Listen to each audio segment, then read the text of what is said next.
de l'Épître aux Hébreux. Puis nous abordons le chapitre 7, le sacerdoce de Melchisédek. Et puis à partir du sacerdoce de Melchisédek, nous abordons les grands jours de l'expiation, et c'est là que se fait la séparation, la distinction entre les expiations.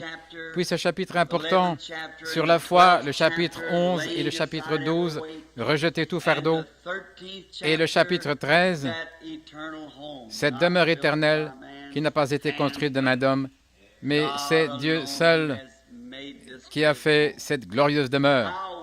Comme c'est merveilleux. Je suis content de voir là au fond notre sœur qui vient d'entrer pour assister au service. Je la vois, elle et son mari. Hier, en nous rendant là-bas, nous sommes passés par un endroit, je pensais connaître tous les coins et recoins à cause de mon travail de garde-chasse ici dans l'Indiana, de mes tournées d'inspection. Je connaissais chaque endroit, mais hier, j'aurais pu me perdre là où il se trouvait au sommet des collines. Il y a une nouvelle route. Cette dame avait un cancer des poumons et le Seigneur a clairement guéri cette femme. Oh, et la manière dont tout ça est arrivé, nous étions assis là. Frère Robertson, il est probablement ici aujourd'hui, je vois sa femme. Et frère Woods qui est ici, nous sommes allés là-bas dans une vieille camionnette. Frère Robertson et moi et frère Woods, nous sommes montés dans cette camionnette et nous sommes allés là-bas au sommet de la colline. Et là, le Seigneur a clairement montré ce cancer. Et alors, nous étions là et nous l'avons vu quitter cette femme-là, de nos propres yeux, nous l'avons vu quitter cette femme. Par la suite, elle a appelé la femme de frère Wood qui m'a rapporté qu'elle avait craché cette substance toute noire. Et la voici ce matin, assise dans l'église, elle et son mari bien-aimé, en train de passer des moments merveilleux dans le Seigneur. N'est-il pas merveilleux? Et je ne savais pas, pour les gens des alentours ici, d'habitude, c'est très rare que des visions se produisent ici. Ici, c'est chez moi. Je veux dire dans l'église. Dimanche, il y a une semaine, combien étaient ici ont vu l'homme qui était dans le fauteuil roulant, aveugle, infirme, n'avait pas d'équilibre, le nerf du cerveau détruit, et Mayo avait abandonné son cas. C'est ici un de mes amis, un médecin catholique, qui l'avait envoyé. Et avant de venir au service, le Seigneur a donné une vision de cet homme. Vous le savez tous. Et là, cet homme a été guéri par l'ainsi dit le Seigneur. Alors il s'est levé, il est sorti, il a pris son fauteuil roulant, et il y voyait aussi bien que vous et moi, il est sorti du bâtiment en poussant son fauteuil, comme si de rien n'était. Et le nerf de l'équilibre, vous savez, on n'arrive plus à se tenir debout. Et on n'y arrive vraiment pas, il était dans ce fauteuil depuis des années. Et hier, quand je suis arrivé là, la dame m'avait vu en songe entrer à 14 heures et déclarer qu'elle avait un cancer, et puis ainsi dit le Seigneur qu'elle était guérie. Et elle s'est réveillée, et il était exactement 14 heures. L'Esprit du Seigneur est descendu, et alors ce songe qu'elle avait eu, le Seigneur en a donné l'interprétation, et elle a été guérie sur le champ, là, pendant que nous regardions. Comme c'est merveilleux. Je ne me rappelle plus son nom. Qu'est-ce que c'est? Quel est votre nom, sœur? Walton, sœur Walton, assise là-bas au fond. Voulez-vous vous lever, sœur Walton? Je vais vous demander comment vous vous sentez. C'est merveilleux. Il est si bon de nous bénir de cette manière. Et alors, nous nous attendons à recevoir de la part de Dieu une mesure très abondante de ses bénédictions. Un médecin le lui avait caché. Il avait dit qu'elle ne respirait que d'un côté. En fait, le cancer s'était développé et coupait la respiration de ce côté-là du poumon, vous voyez. À la radiographie, on ne peut pas voir un cancer parce que le cancer est lui-même une cellule, c'est une vie. Et vraiment, on regarde directement à travers le cancer avec une radio, on ne le voit pas. Mais le Seigneur a vraiment... Nous étions debout là et nous avons regardé ça nous-mêmes de nos propres yeux. Nous l'avons regardé se déplacer, nous l'avons vu partir de nos propres yeux. Donc, nous sommes grandement reconnaissants pour cela. Et maintenant, priez pour nous cette semaine pendant notre absence À la réunion de mercredi soir, Frère Neville va probablement continuer à partir de l'endroit où je me serai arrêté. Ne le manquez pas maintenant, ce grand enchaînement du livre de l'Apocalypse. Je sais que beaucoup de prières ont été offertes et nous savons que Dieu exauce la prière. Mais nous, ce matin, nous voulons prononcer juste une petite prière avant la lecture du livre. En effet, n'importe quelle personne qui sait lire peut lire ce livre comme ceci ou l'ouvrir comme ça. Mais c'est à Dieu seul qu'il appartient d'en ouvrir la compréhension, car il est le seul à pouvoir le faire. Ainsi, inclinons la tête un instant. Père, au nom de ton Fils bien-aimé, le Seigneur Jésus, nous venons, en tant que tes serviteurs, nous soumettre en toute humilité afin que tu veuilles bien parler à travers nous, circoncis les lèvres qui parleront et les oreilles qui entendront, afin que la parole soit prononcée par Dieu et entendue par l'Esprit dans les gens. Accorde le Père. Puisse-t-il prendre la parole de Dieu et nous la dispenser exactement selon nos besoins, car nous le demandons en son nom et pour sa gloire. Amen. Maintenant, lisant ce matin, nous étudions, nous ne prêchons pas, nous étudions simplement cette épître aux Hébreux. Combien apprécie cette étude? Oh, nous passons des moments merveilleux. Et là, nous étudions très attentivement, écriture sur écriture. La Bible tout entière est parfaitement cohérente. Il n'y a pas une seule parole qui ne soit pas à sa place si elle a été assemblée avec les autres par le Saint-Esprit. Des hommes ont dit, la Bible se contredit. Je veux voir ça. Ça fait 25 ans que je demande à voir ça. Et personne ne me l'a encore montré. La Bible ne se contredit pas. Si c'est le cas, ce n'est pas la Bible.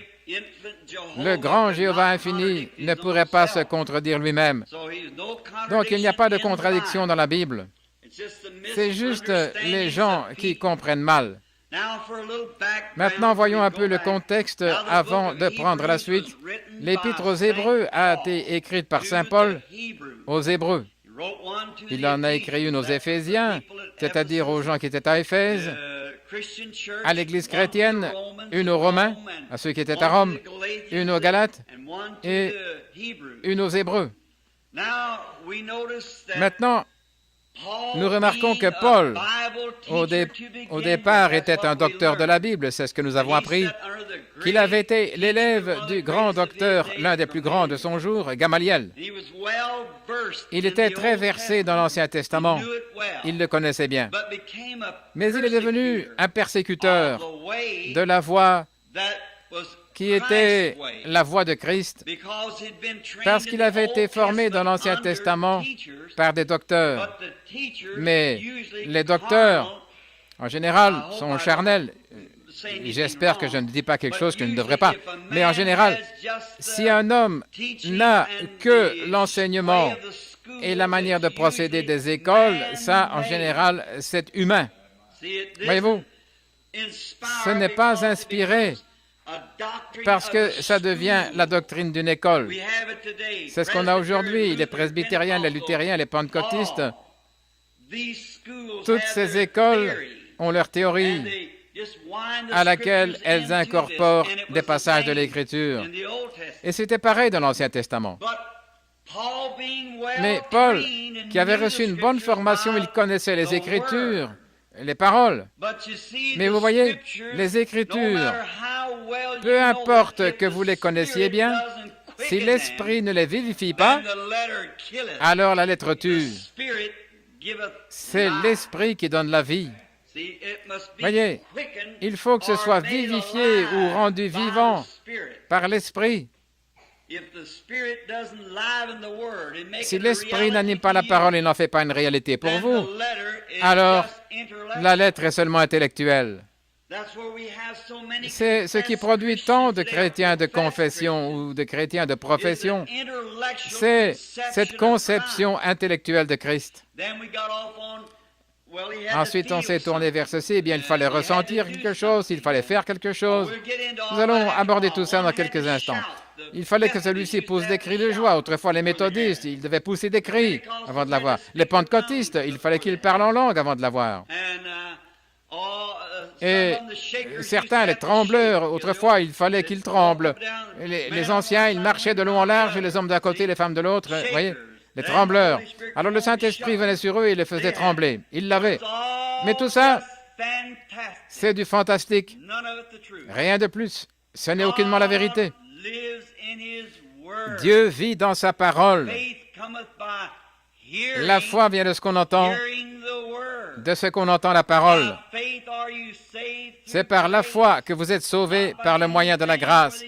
Ce n'est pas par toutes ces choses que vous trembliez, parliez en langue ou tout ce qui peut arriver, ça n'a rien à voir. Jésus a dit, « Celui qui écoute mes paroles et qui croit à celui qui m'a envoyé a la vie éternelle. » Celui qui écoute ma parole et qui croit, celui pour qui cela a été vivifié, a la vie éternelle. Voilà. Quelle que soit la petite chose que vous fassiez. Maintenant, je ne suis pas contre le fait de trembler ou de parler en langue. Trembler, pousser des cris de joie, c'est OK, c'est bien. Mais ce sont seulement des attributs. Voyez-vous, je pourrais vous donner une pomme détachée de l'arbre, vous n'auriez pas l'arbre pour autant. Ce sont les attributs. Mentir, voler, boire, fumer, jouer à des jeux d'argent, commettre adultère, ce n'est pas le péché. Ça, ce sont les attributs de l'incrédulité. C'est ce que vous faites ça parce que vous êtes un pécheur. Mais premièrement, vous êtes un pécheur. C'est ce qui vous pousse à faire ça. Parce que vous ne croyez pas. Et si vous croyez, alors vous ne faites pas ça. Alors vous avez l'amour, la joie, la paix, la longanimité, la bienveillance, la bonté, la douceur, la patience. Voilà le fruit du Saint-Esprit. Alors ce qu'on a là, les petites choses, les petites sensations, c'est parce que les hommes sont sortis du vieux sentier battu de la parole. C'est par la parole, la foi vient de ce qu'on entend. Donc, quand Dieu a choisi Paul, les hommes ont choisi Matthias. Ils ont tiré au sort, mais il n'a jamais rien fait. Ça montre le pouvoir qu'a l'Église, là, de faire des choix pour élire ses diacres et envoyer ses prédicateurs dans différents endroits. Bien des fois, c'est charnel. Que l'homme aille où Dieu le conduit d'aller. J'aime ça. Si les gens réunis à conférence disent, « Eh bien, voici une jolie église, ce frère a construit une jolie église, et nous avons notre petit favori à nous, ils l'enverront dans cette église. » Ils ne se rendent pas compte qu'ils s'auto-détruisent. En premier lieu, si cet homme va là-bas, il ne pourra pas prendre la relève de l'autre homme. En essayant d'avantager un favori, ils ne font qu'affaiblir cette Église. Ça a toujours été comme ça. Mais je crois à l'autorité suprême de l'Assemblée locale. Oui.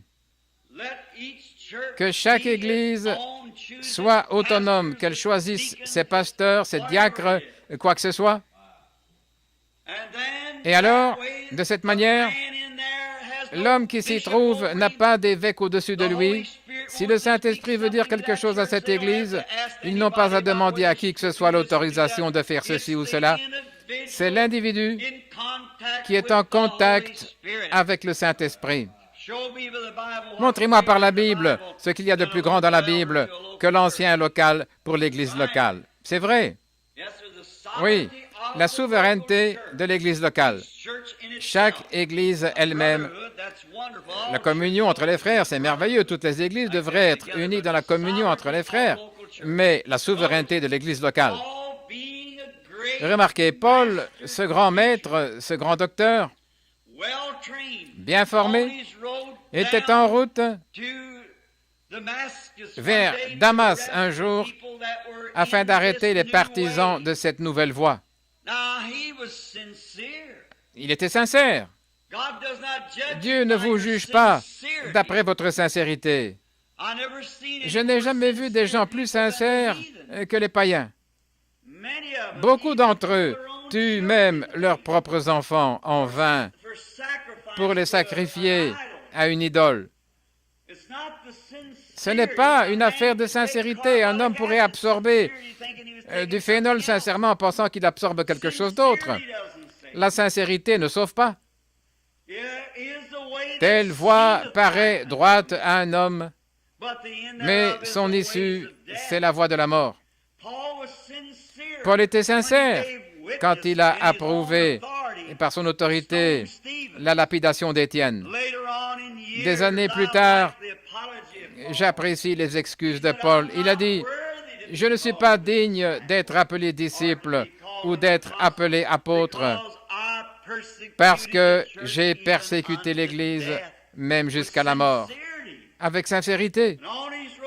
Et pendant qu'il était en route, il a vécu une expérience saisissante. Le Saint-Esprit est apparu dans une grande colonne de feu et l'a aveuglé. Nous en avons parlé. Cette colonne de feu était Christ. Et il est cette même colonne de feu qui a conduit les enfants dans le désert. Christ était Dieu et Dieu était Christ. Dieu a été fait chair et a habité dans le corps du Seigneur Jésus. Dieu était en Christ, réconciliant le monde avec lui-même, montrant ce qu'il était. Ici dans la Bible, dans les versets précédents, nous avons lu qu'il s'est fait inférieur aux anges. Il a pris la forme, non pas des anges, mais il a pris la forme de la chair. Les anges n'étaient pas tombés, ils n'avaient pas besoin de rédemption. C'est la chair qui était tombée. Les êtres humains, et c'est eux qui avaient besoin de rédemption. Selon les anciennes lois, un homme, pour être un rédempteur, premièrement, il devait être un parent. Le remarquable livre de Ruth, nous l'avons étudié il y a quelque temps. Nous avons vu que Dieu, qui est esprit, est devenu notre parent en devenant l'un de nous, afin de nous racheter et de nous donner la vie éternelle. Il a fallu qu'il devienne nous pour que nous, par sa grâce, nous puissions devenir comme lui. Et nous avons vu que la colonne de feu a conduit les enfants d'Israël. Et quand elle a été faite chair ici sur la terre, un jour, nous l'entendons déclarer qu'il était la colonne de feu. Ils ont dit, « Tu dis que tu es plus grand que notre père Abraham ?» Il a dit, « Avant qu'Abraham fût, je suis. » Qui était le « je suis » ? La colonne de feu dans le buisson ardent. Un mémorial perpétuel pour toutes les générations. Pas seulement pour cette génération-là, mais aussi pour cette génération-ci. La même colonne de feu. Et nous sommes reconnaissants ce matin d'en avoir même la photo, montrant qu'il n'a pas changé. Il est le Dieu béni, immortel, éternel. Il fait maintenant les mêmes choses qu'alors. Et qu'est-ce que ça nous rend heureux? Mais avant que Paul accepte cette expérience, sachant que l'ange du Seigneur était la colonne de feu, laquelle était Christ, en fait, il était l'ange de l'Alliance, lequel était Christ. Moïse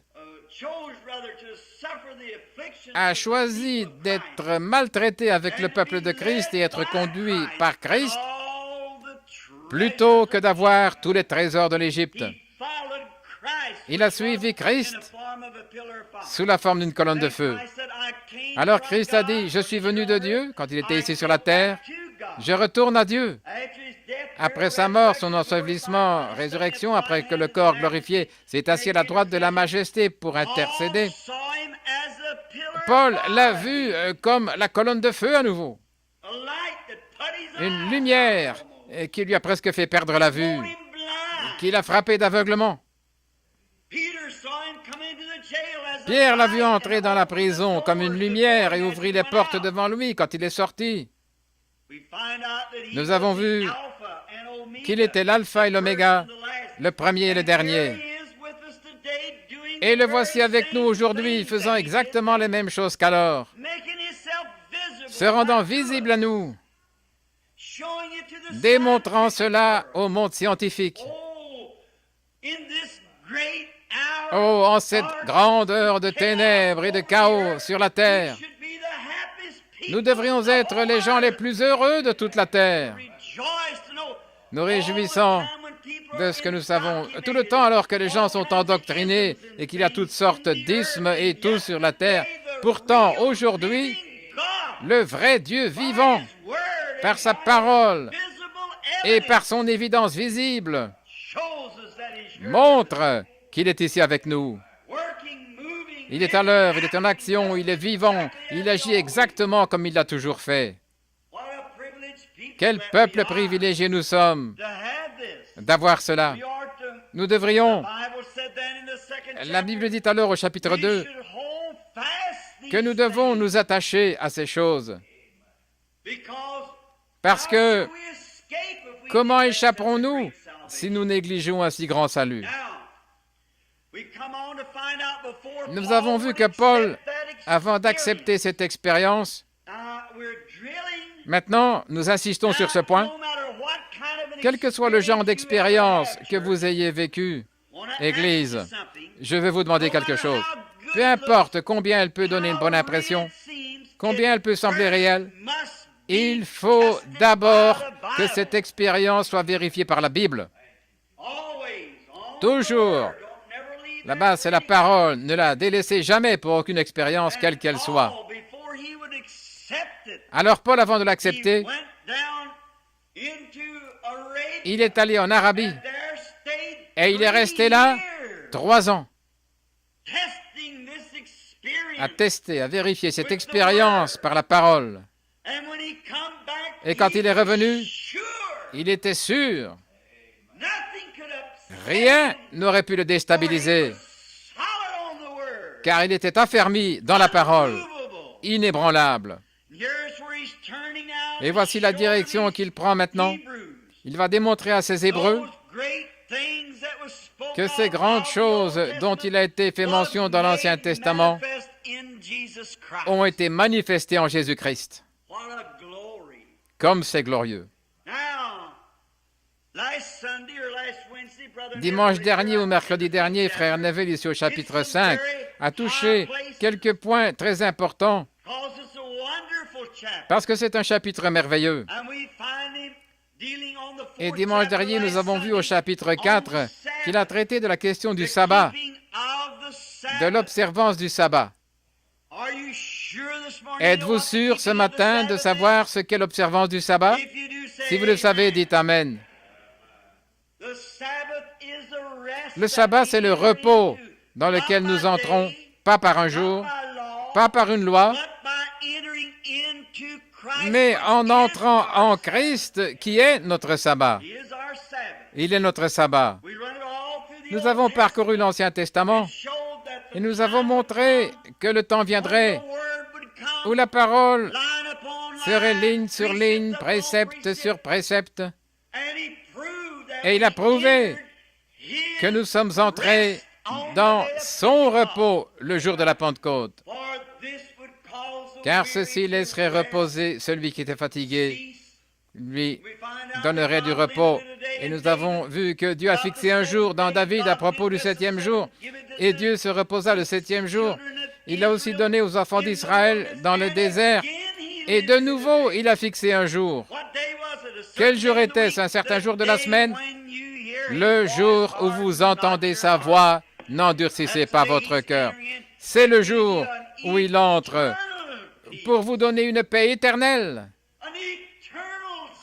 un sabbat éternel. Vous n'allez pas à l'église le dimanche pour devenir religieux alors? Quand vous naissez de l'Esprit de Dieu, Vous entrez pour toujours dans le repos.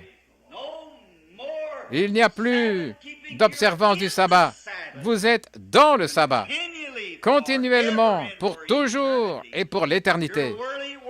Vos œuvres mondaines, c'est terminé, dit la Bible, et vous êtes entrés dans cette paix bénie.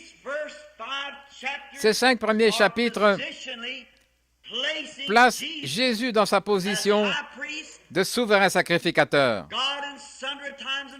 Dieu autrefois à plusieurs reprises et de plusieurs manières a parlé au Père par les prophètes, mais en ce dernier jour nous a parlé par son Fils Jésus. Chapitre 1, verset 1.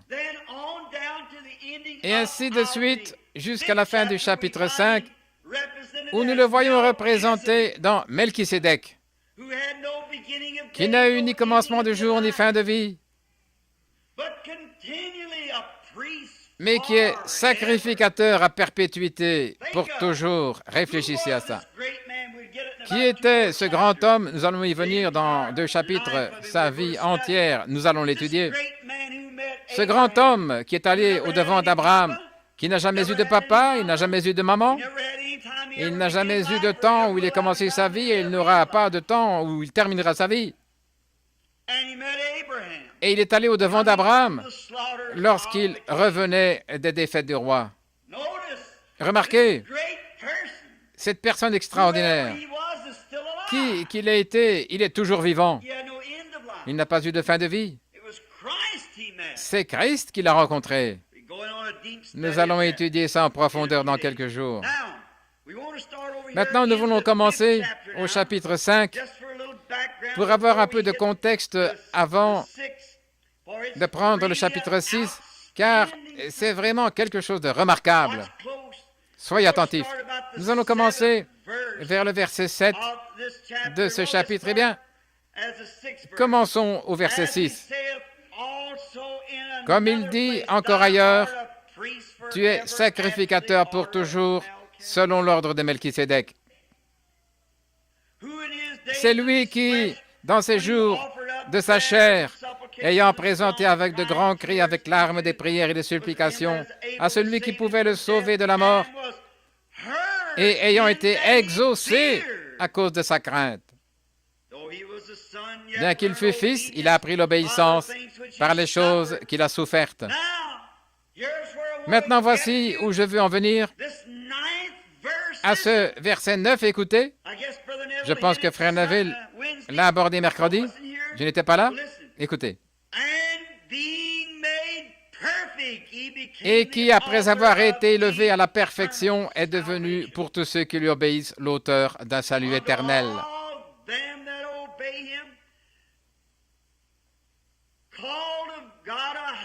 Dieu l'ayant déclaré souverain sacrificateur selon l'ordre de Melchisédek, nous avons beaucoup de choses à dire là-dessus. Nous allons en rester là parce que nous allons revenir à Melchisédek dans quelques soirs. Maintenant, nous allons reprendre ici notre étude. J'aimerais juste prendre un instant pour lire la suite de ceci, le verset 11. Nous avons beaucoup à dire là-dessus, des choses difficiles à expliquer, parce que vous êtes devenus longs à comprendre. Vous, en effet, qui depuis longtemps devriez être des docteurs, vous avez encore besoin qu'on vous enseigne les premiers rudiments des oracles de Dieu. Vous en êtes venus à avoir besoin de lait au lieu d'une nourriture solide. Or, quiconque en est au lait n'est pas compétent dans la parole de justice, car il est un enfant.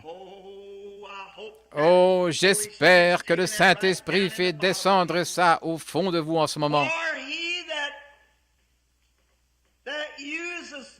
Car celui qui en est au lait n'est pas compétent dans la parole de justice, car il est un bébé. Si on donne de la nourriture solide à un bébé, on le tue. C'est pour ça que tellement de gens disent « Ah, je ne crois pas ça », et ils s'en vont. Ils sont toujours des bébés. Ils n'arrivent simplement pas à comprendre, ils ne peuvent pas saisir cette vérité. Elle les tue. Il y a de grandes choses puissantes que l'Église devrait connaître aujourd'hui, mais on ne peut pas l'enseigner. Ils s'y achoppent. Ils ne savent pas quoi en faire. Paul, qui parle à ce groupe d'Hébreux, pourtant, c'est à des érudits qu'il parle là. Des érudits très instruits. Nous allons le voir dans quelques instants. Très savants. Mais le profond mystère spirituel, l'Église est toujours aveugle à cela. Il a dit, alors que vous devriez enseigner les autres, vous êtes toujours des enfants. Oh, je sais que beaucoup de gens s'élèvent et ils s'en vont, ils se disent, je n'ai plus besoin d'aller à l'église, Dieu soit loué, le Saint-Esprit est venu, c'est lui le docteur. Quand vous avez cette idée-là, vous êtes carrément dans l'erreur. En effet, pourquoi le Saint-Esprit a-t-il établi des docteurs dans l'Église si c'est lui qui devait être le docteur? Il y a premièrement des apôtres, des prophètes, des docteurs, des évangélistes et des pasteurs. Le Saint-Esprit a établi des docteurs dans l'Église pour qu'ils puissent enseigner à travers ce docteur. Et si ce n'est pas conforme à la parole, que Dieu ne le confirme pas, alors ce n'est pas la bonne sorte d'enseignement. Ça doit concorder avec la Bible entière et être tout aussi vivant aujourd'hui qu'à l'époque. Voilà la chose authentique manifestée. Maintenant, remarquez. Mais la nourriture solide est pour les hommes faits, pour ceux dont le jugement est exercé par l'usage à discerner ce qui est bien et ce qui est mal. Connaître ce qui est bien et ce qui est mal par le discernement. Maintenant, remarquez. Nous commençons maintenant notre leçon avec ce grand contexte. Abordons le verset 1. C'est pourquoi, laissant les principes élémentaires de la doctrine de Christ. Qu'est-ce qu'il est en train de dire? Tout au long des 5 premiers chapitres, le sujet a été Christ, montrer qui il est. Maintenant, nous laissons ces principes de la doctrine de Christ. Qu'est-ce que nous avons constaté à son sujet? Nous avons constaté qu'il était le grand Jéhovah Dieu manifesté dans la chair. Nous avons constaté qu'il était non pas un prophète, mais la plénitude de la divinité corporellement. Il était Jéhovah, fait chair. Et le corps, Jésus, lui a seulement servi de tabernacle. Dieu habitant dans l'homme. Dieu réconcilié avec l'homme par l'homme au moyen de la naissance virginale de son propre Fils, et Jéhovah, l'Esprit, habitait en lui. Maintenant, combien se souviennent de l'enseignement sur la divinité? Nous sommes revenus en arrière, nous avons vu que Dieu était comme ce grand arc-en-ciel et tous les aspects de l'Esprit, comment il était. Et puis le Logos est sorti de Dieu, ce qui est devenu la théophanie. Et celle-ci était sous la forme d'un homme. Moïse, dans le creux du rocher, l'a vu passer. Et ensuite, cette théophanie a été faite absolument une chair humaine.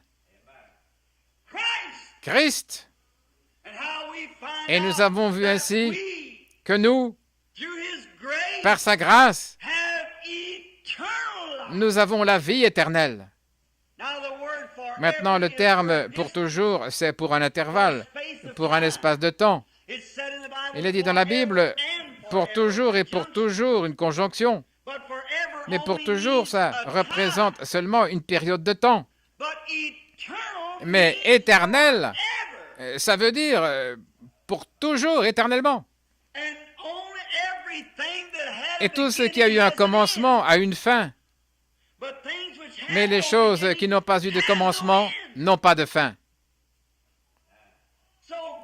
Ainsi, Dieu n'a pas eu de commencement et il n'a pas de fin. Et donc, Melchisédek, le grand sacrificateur, comme un homme, il n'a pas eu de commencement et il n'a pas de fin. Et puisque nous, par cette théophanie, nous avons été faits à l'image de Dieu avant même que le monde ait été créé, puisque cette théophanie a été faite chair et habitée parmi nous, Ainsi, par sa mort, nous-mêmes recevons son esprit et nous n'avons pas de fin. La vie éternelle. Pas des anges, mais des hommes et des femmes. Oh, si seulement je pouvais d'une manière ou l'autre présenter cela de façon à ce que mon auditoire le saisisse. Vous ne serez jamais un ange. Dieu a fait les anges. Mais Dieu a fait l'homme. Et ce que Dieu fait émane de Dieu. Alors, c'est tout aussi éternel que Dieu l'est. L'homme est tout aussi éternel que son Créateur. Parce qu'il a été fait d'éternité. Mais par contre, le péché a une fin. La souffrance a une fin. C'est pourquoi il ne peut pas y avoir d'enfer éternel. Il y a un enfer de feu et de soufre, nous le savons, mais il n'y a pas d'enfer éternel. Il n'y a qu'un seul type de vie éternelle, et c'est Dieu qui possède cela. Si vous devez souffrir pour toujours, vous avez la vie éternelle.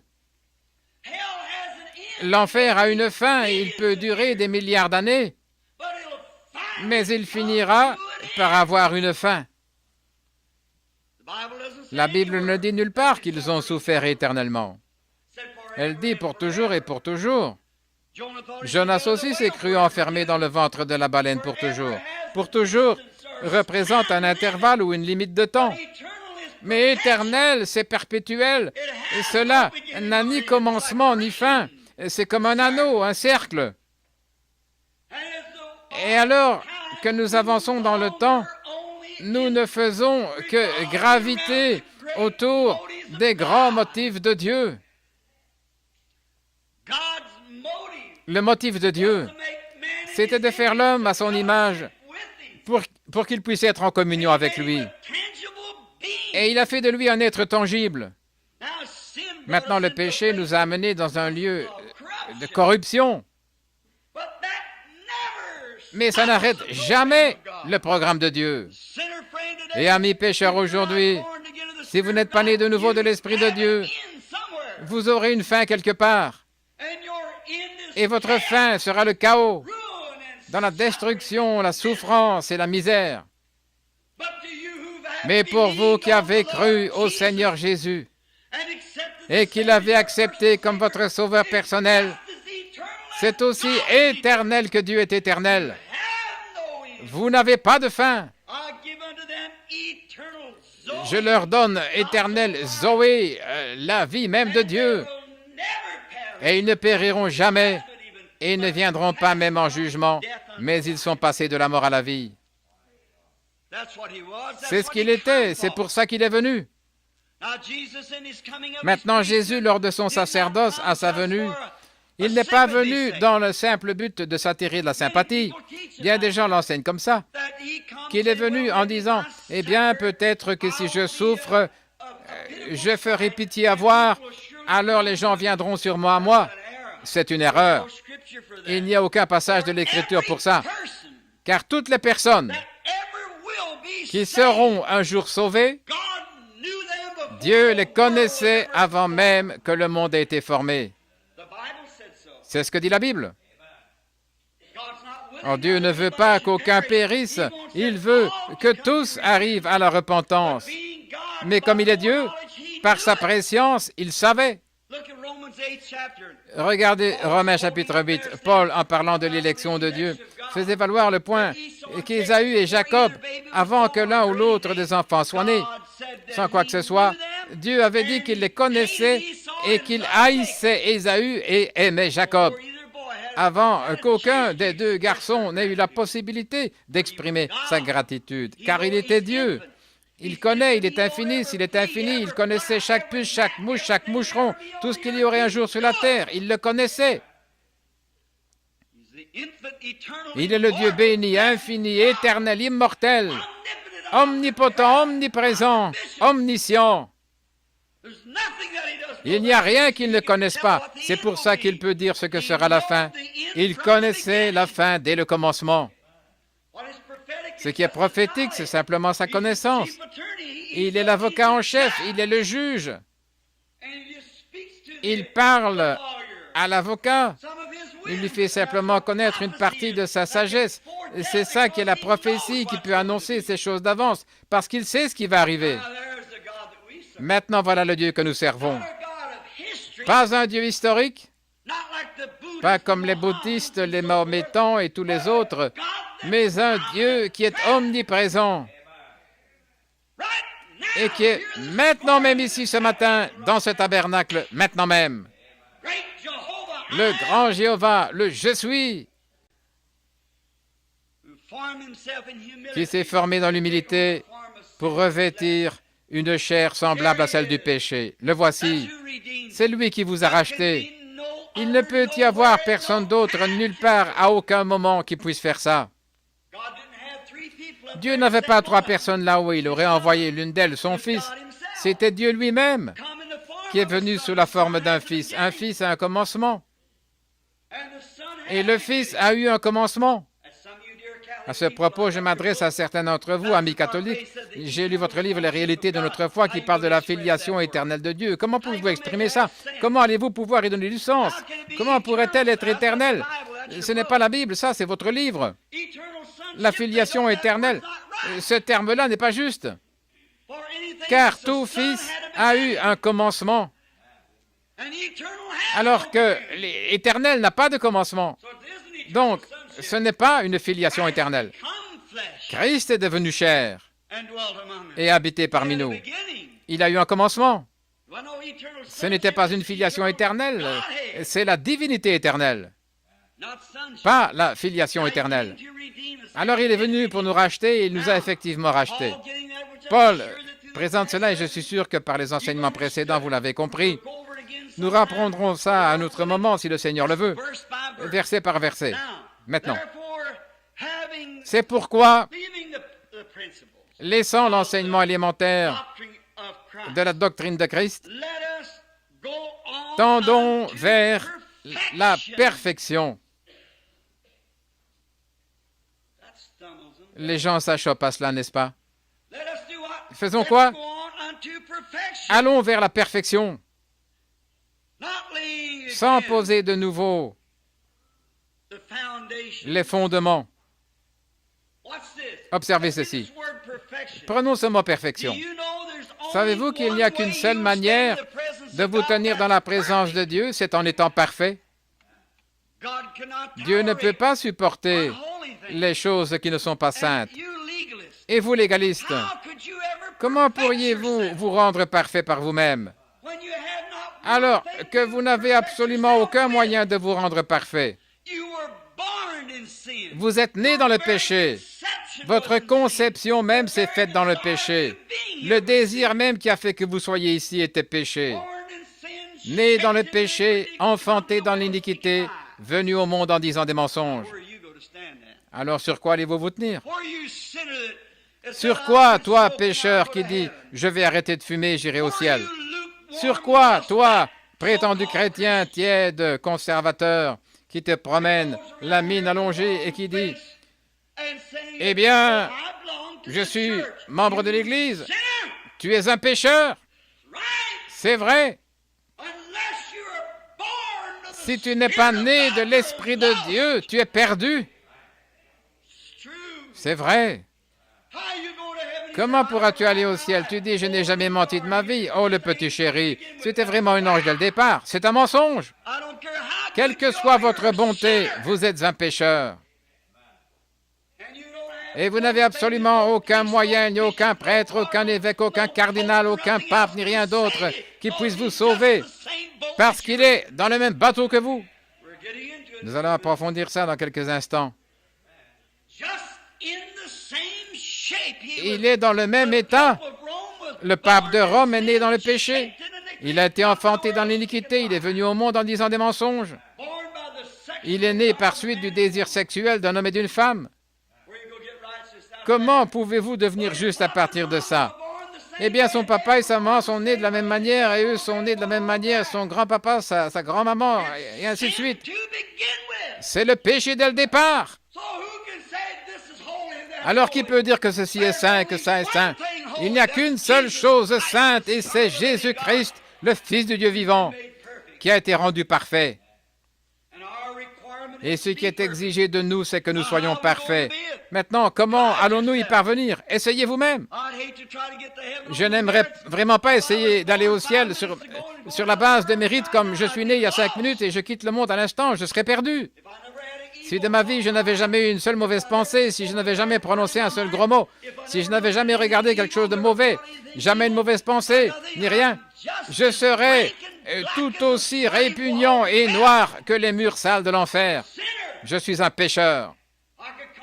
Je pourrais passer ma vie enfermé dans une pièce et comme certaines religieuses carmélites ou quelque chose comme ça, et ne jamais voir le monde, et rester là et prier toute ma vie, faire du bien, naître multimillionnaire et donner tout ce que j'ai aux pauvres. Je serai quand même un pécheur. Et j'irai en enfer. Oui.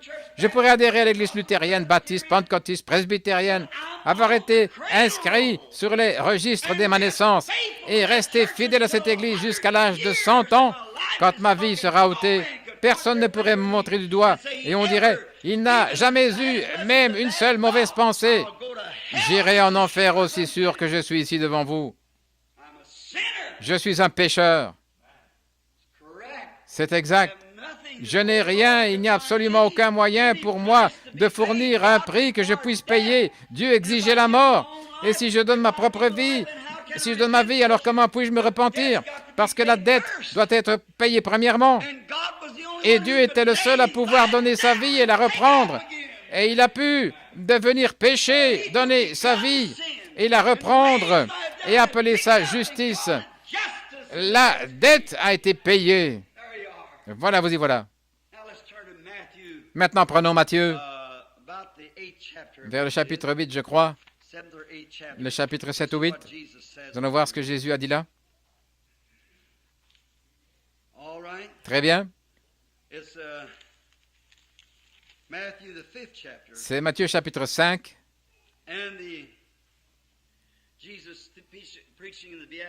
Et c'est Jésus qui prêche les béatitudes. Verset 47. Et si vous saluez seulement vos frères, que faites-vous d'extraordinaire? Les publicains? Mais regardez. Mais soyez donc parfaits. Quoi? Soyez donc parfaits, comme votre Père céleste est parfait. C'était le commandement de Jésus. Soyez comme ça. Les gens disent, personne ne peut être parfait. La Bible dit que personne n'est parfait. Voilà votre contradiction, n'est-ce pas?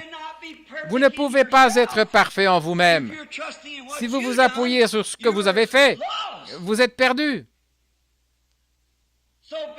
Ainsi, soyez parfaits, tout aussi parfaits que Dieu est parfait. Maintenant, soyez donc parfaits, comme votre Père céleste est parfait. C'est pourquoi, maintenant le chapitre 5, le chapitre 6 d'Hébreux, c'est pourquoi, laissant les principes élémentaires de la doctrine de Christ, allons à la perfection. Maintenant, vous, Branham Tabernacle, oh, je sais, nous avons des guérisons, c'est merveilleux. Nous avons des visions, oh, c'est bien. Et vous avez des songes spirituels. Et parfois, ce ne sont pas des songes spirituels. Et parfois, nous essayons d'aider les pauvres, nous faisons ce que nous pouvons. Oh, c'est bien. Mais nous ne parlons pas de ça maintenant. Nous entrons dans une autre phase. Laissant la doctrine. Oh oui, nous avons la doctrine de Christ, nous croyons qu'il était le Fils de Dieu, né d'une vierge. Nous croyons cela, ainsi que toutes ces autres choses. C'est vraiment merveilleux. Mais laissant cela, continuons vers la perfection. Oh là là, j'aimerais avoir maintenant la voix d'un archange pour l'amener à un endroit où vous puissiez le voir. Il a dit, laissant toute la doctrine de Christ, tous les théologiens et toute la théologie que nous connaissons, tout ce qui traite de la divinité de Christ, qu'il était Dieu fait chair, toutes ces autres choses. Paul va expliquer tout ça ici dans quelques instants. lisons un petit peu avant d'y arriver.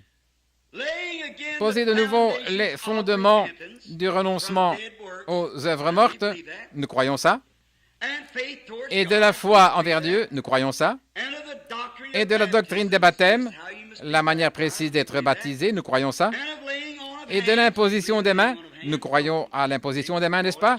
Ouais, tout ça, bien sûr. Et la résurrection des morts, nous croyons ça. Maintenant, regardez bien. Vous voyez ici, jugement est employé avec éternel. C'est pour toujours. Quand un jugement est prononcé par Dieu, c'est pour toujours. Alors, il ne peut plus y avoir de réconciliation une fois que le jugement est prononcé. Maintenant, vous pouvez comprendre pourquoi Dieu devait avaler la pilule lui-même, comme on dit. Après avoir condamné l'homme pour avoir péché, le seul moyen pour lui d'opérer la réconciliation, c'était de prendre lui-même la place de l'homme. C'était le seul moyen pour lui d'être réconcilié, ou par lequel il puisse nous réconcilier. C'était de prendre notre place et de devenir un pécheur. Dieu, Jéhovah, est devenu un pécheur. Et il a donné sa vie. Bon, vous pourriez donner votre vie, vous, un pécheur, afin de mourir pour la bonne cause. Paul a dit, quand je livrerai mon corps pour être brûlé comme sacrifice, je ne suis toujours rien. Parce que ça ne marchera pas. Voyez-vous, quand vous mourrez, c'en est fini de vous. Si vous mourrez pécheur, vous êtes perdu. Mais Dieu est descendu dans la chair et il a condamné le péché dans la chair, ayant été fait chair pécheresse. En effet, il était le Dieu éternel et il a ressuscité son propre corps. C'est donc lui qui est le justificateur. Maintenant, toutes ces choses avançons vers la perfection, a dit Paul. Maintenant, regardez. Du jugement éternel, c'est ce que nous ferons, si Dieu le permet, au verset 3. Alors, avancez vers la perfection. Jésus a dit, « Soyez donc parfaits comme votre Père céleste est parfait. » Et chacun de nous, nous sommes condamnés. Quoi que nous fassions, nous sommes condamnés. Nous sommes nés condamnés. Votre maman et votre papa sont nés condamnés. Tous vos ancêtres sont nés dans le péché, ont été enfantés dans l'iniquité. Alors, comment allez-vous y arriver? Comment allez-vous être parfait? Même si vous n'avez jamais rien fait, jamais volé, ni menti, jamais rien fait de toute votre vie, vous êtes quand même condamné. Vous avez été condamné avant d'avoir pris votre première respiration. Vous avez été condamné. C'est correct? Et vous avez été jugé par Dieu avant d'avoir pris votre première respiration. En effet, vous avez été jugé en raison du désir sexuel de votre père et de votre mère, qui par leur acte vous ont amené ici sur la terre, et Dieu a condamné ça au commencement. Vous êtes condamné dès le départ. Et tous les autres sur terre ont été comme vous condamnés. Maintenant, où allez-vous trouver la perfection? Regardez. Prenons un instant Hébreux chapitre 10. Écoutez attentivement. Je veux commencer par lire un petit peu ici au chapitre 9, le verset 11. Mais Christ est venu comme souverain sacrificateur des biens à venir. Il a traversé le tabernacle plus grand et plus parfait, son propre tabernacle, sa chair. Vous voyez, l'ancien tabernacle, avez-vous remarqué, il y avait un voile à l'intérieur de l'ancien tabernacle qui cachait l'arche dans laquelle Dieu vivait. Combien le savent? Eh bien, cet ancien tabernacle construit de main d'homme, les rideaux faits de peau de chèvre et tout, formaient un tabernacle servant à cacher la présence de Dieu. Combien savent qu'un seul homme pouvait y entrer une fois par an? Certainement, c'était Aaron. Il y entrait une fois par an. Et il devait être oint. Et oh, ce qui était exigé.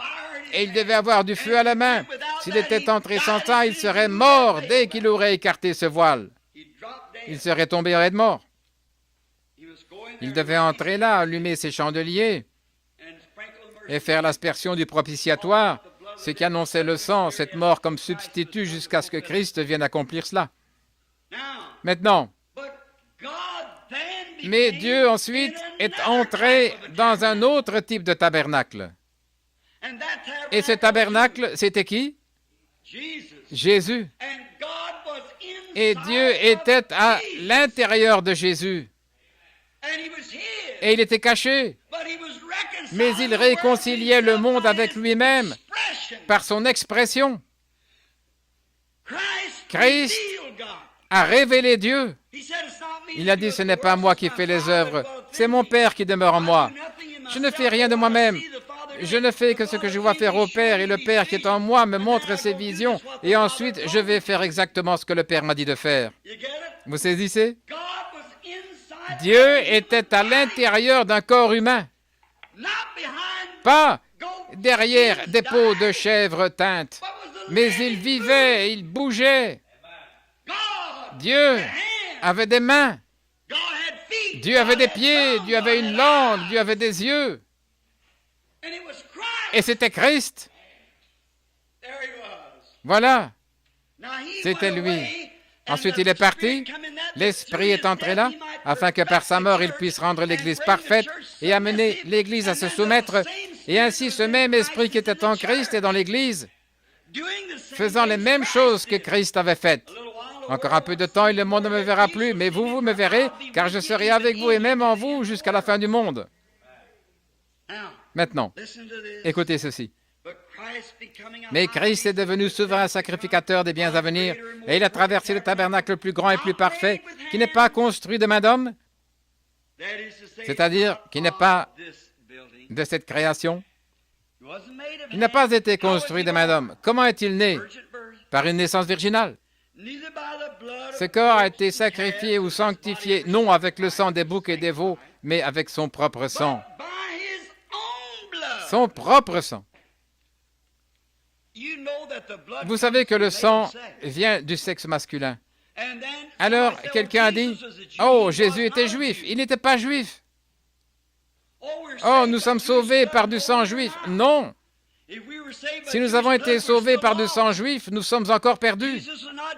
Jésus n'était pas juif, il n'était pas non plus des nations. Il était Dieu. Dieu le Père, l'Esprit, l'être invisible. Personne n'a jamais vu Dieu, mais le Fils unique venu du Père est celui qui l'a déclaré. Il a manifesté Dieu, ce que Dieu était.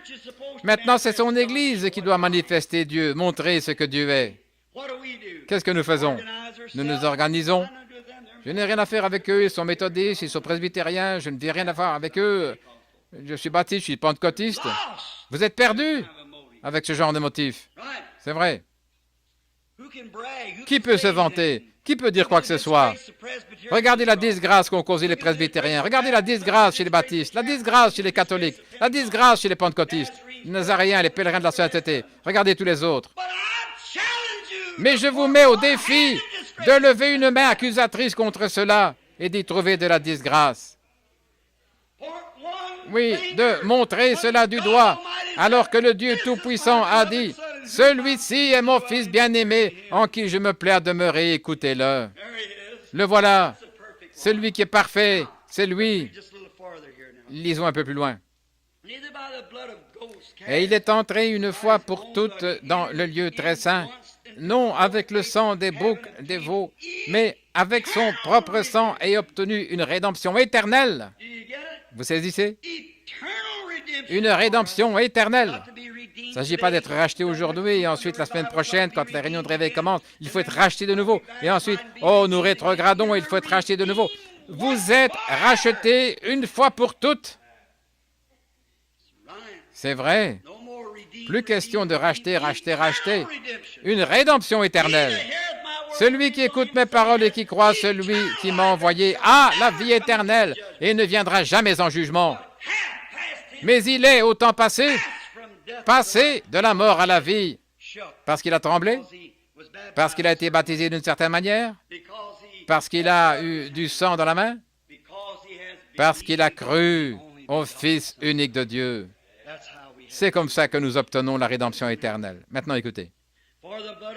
Car le sang des taureaux et des boucs et la cendre de vache répandue sur ceux qui sont souillés sanctifie et procure la pureté de la chair, combien plus le sang de Christ, qui par l'Esprit éternel s'est offert lui-même sans tache à Dieu, a-t-il purifié notre conscience des œuvres mortes afin de servir le Dieu vivant. Passer de la mort à la vie. Qu'est-ce que ça peut vous faire ce que le monde pense? Qu'est-ce que ça peut vous faire ce que votre voisin pense? Notre conscience est morte et nous sommes régénérés et nés de nouveau par l'Esprit de Dieu pour servir le Dieu vivant et vrai. Voici, voilà. Maintenant, passez au verset 10, au chapitre 10 plutôt, juste de l'autre côté de la page. La loi qui possède une ombre des biens à venir et non l'exacte représentation des choses ne peut jamais, par les mêmes sacrifices qu'on offre perpétuellement, chaque année, amener l'assistant à la perfection. Parfait. Parfait. Laissant l'enseignement alimentaire de la doctrine de Christ, avançons vers la perfection. Soyez donc parfaits comme votre Père céleste est parfait. La loi qui possède du nombre des biens à venir, toutes les ordonnances, les baptêmes et toutes les autres choses qu'ils avaient, ne pouvait jamais amener à la perfection celui qui rendait ce culte, l'adorateur. Et pourtant, Dieu exige la perfection. Se joindre à l'Église nazaréenne ne vous amènera jamais à la perfection. À l'Église baptiste, pentecôtiste, n'importe laquelle, ne vous amènera jamais à la perfection. Que vous soyez un homme bon, loyal, ne vous amènera jamais à la perfection. Vous ne pouvez pas mériter quoi que ce soit. Il n'y a rien en vous qui puisse mériter quoi que ce soit. Vous êtes perdu. Vous dites, eh bien, j'ai observé la loi, j'observe le sabbat, j'observe ceci, toutes les ordonnances de Dieu, je fais ceci. Paul a dit, maintenant, laissons de côté toutes ces choses. C'est bien, mais nous ferons ceci, nous baptiserons les gens et nous leur imposerons les mains pour leur guérison et tout. Nous pourrions prendre verset par verset chacune de ces choses. Le baptême, nous y croyons. Il y a une seule espérance, un seul Seigneur, une seule foi, un seul baptême. Nous croyons ça, il y a un baptême. Nous croyons à la résurrection des morts, absolument. Nous croyons que Jésus est mort et qu'il est ressuscité. Nous croyons ça. L'imposition des mains pour les malades, c'est ce qui est dit. Voici les signes qui accompagneront ceux qui auront cru. S'ils imposent les mains aux malades, ils seront guéris. Nous croyons ça. Mais tout ça, qu'est-ce que c'est? Paul a dit, ce sont toutes des œuvres mortes. C'est quelque chose que vous faites. Maintenant, avançons vers la perfection. Oh là là. Nous entrons dans le tabernacle par le fondement. Le tabernacle lui-même. Le fondement. C'est ça, la loi, la droiture, et adhérer à l'Église et être baptisé. L'imposition des mains, toutes ces choses sont des ordonnances d'Église. Mais maintenant, entrons dans la perfection. Et un seul est parfait. C'est Jésus. Comment entrons-nous en lui? Par le moyen des méthodistes? Non. Les pentecôtistes? Non. Les baptistes? Non. Une église? Non. Des catholiques romains? Non. Comment y entrons-nous? Romains 8:1.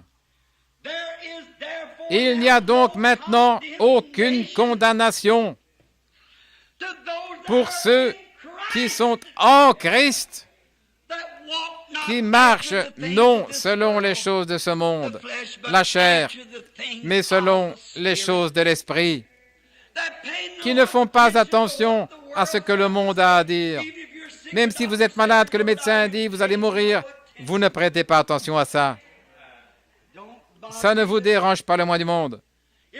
Si on vous dit, avant d'être sauvé, vous devez devenir catholique, presbytérien, vous devez faire ceci, vous ne prêtez pas attention à ça.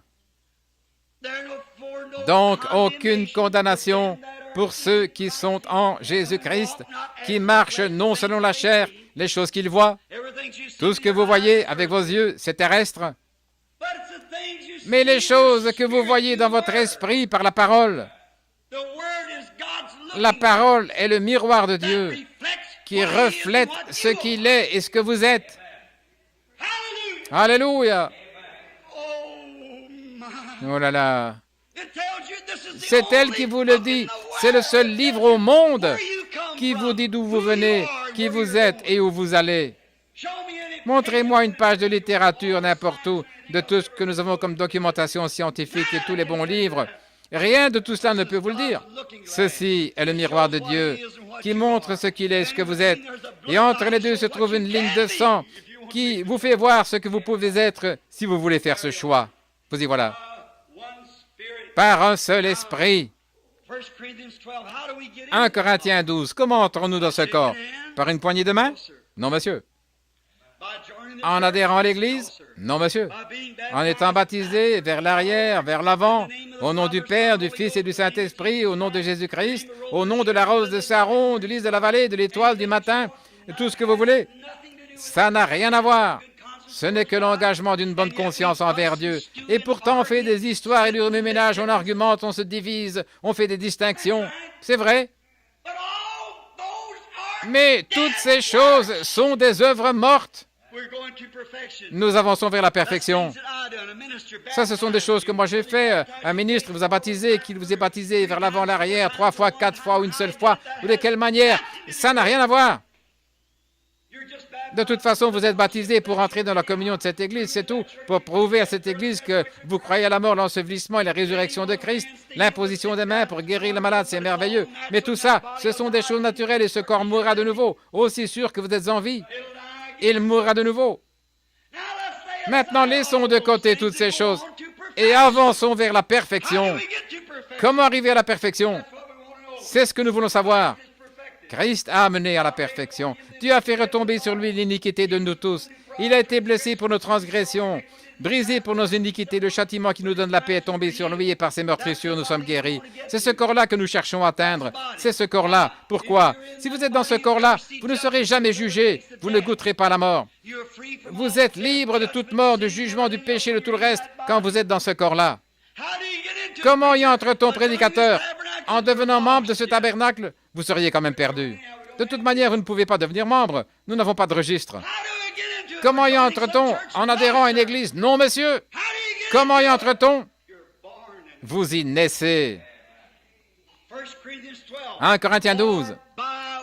Car par un seul esprit, nous sommes tous baptisés dans un seul corps. C'est par le baptême du Saint-Esprit que nous sommes baptisés dans ce corps et que nous sommes libres du péché. Dieu ne vous voit plus. Il voit seulement Christ. Et quand vous êtes dans ce corps, Dieu ne peut pas juger ce corps, il a déjà été jugé. Il a subi notre jugement et nous a invités à entrer. Et c'est par la foi, par le moyen de la grâce, que nous marchons et que nous acceptons notre pardon. Et le Saint-Esprit nous fait entrer dans cette communion avec lui. Et nous ne marchons plus selon les choses du monde, mais nous marchons dans l'Esprit. Vivifié, la parole est venue à nous. Il est mort à ma place, j'ai été rendu vivant. Me voici, moi qui autrefois étais mort par mon péché et mes offenses. J'ai été rendu vivant. Tout mon désir, c'est de le servir. Tout mon amour est pour lui. Je veux que toute ma marche se fasse en son nom, afin que je le glorifie où que j'aille et quoi que je fasse. Que je sois à la chasse, que je sois à la pêche, que je joue au ballon, quoi que je fasse, je dois être Christ en moi, en menant une vie telle que les hommes auront soif d'être comme ça. Non pas faire des commérages, des médisances et des histoires à propos de vos églises. Vous saisissez? Nous sommes baptisés dans un seul esprit pour former ce corps. Et quand je verrai le sang, je passerai par-dessus. Lisons un peu plus loin, s'il vous plaît. Ce qui ne pouvait jamais amener personne à la perfection. Autrement, au verset 2 du chapitre 10, autrement, on n'aurait pas cessé de les offrir.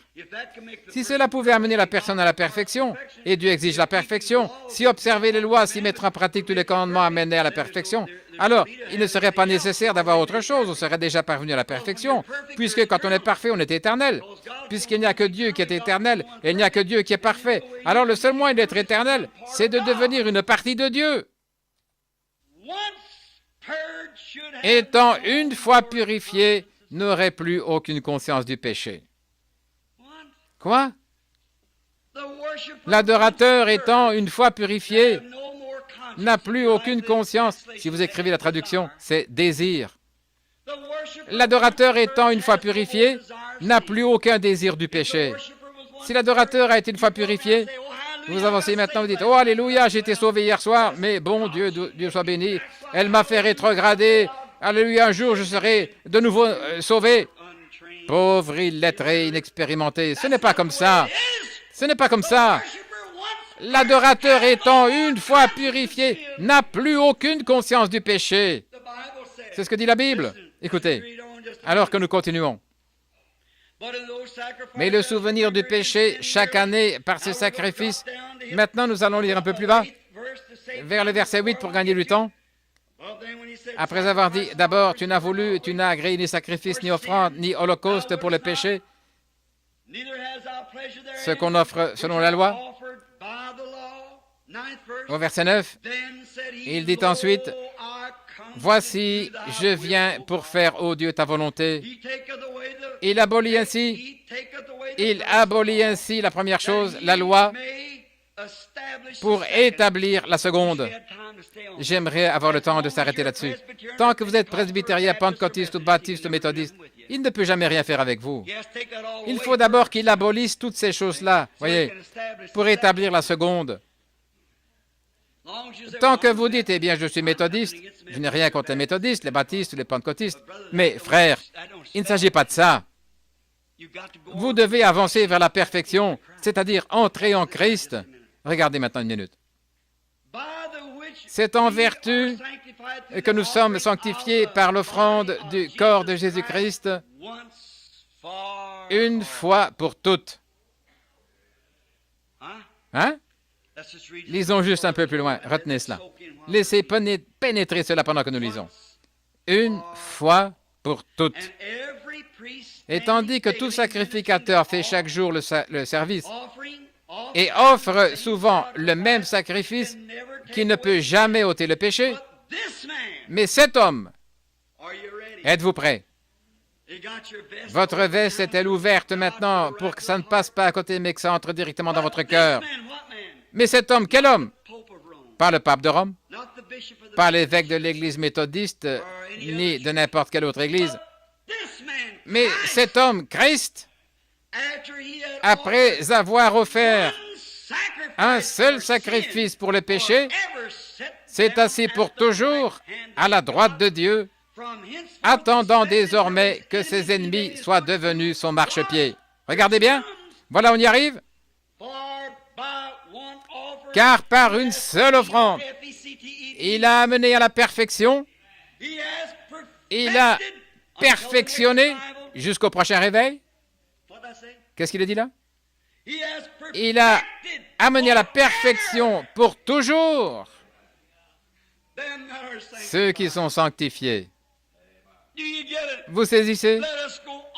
Avançons vers la perfection.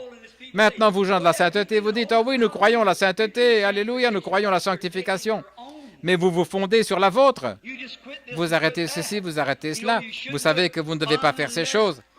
Mais à moins que Christ n'ait ouvert la porte et vivifié cela dans votre cœur, et que vous en soyez au point où le péché est mort, où le désir, où tout ça a disparu, alors il abolit alors votre propre justice pour pouvoir s'établir lui-même en vous. Et c'est Christ, le Fils de Dieu, en vous, l'espérance de la gloire. Avançons vers la perfection. Comment pouvons-nous être parfaits?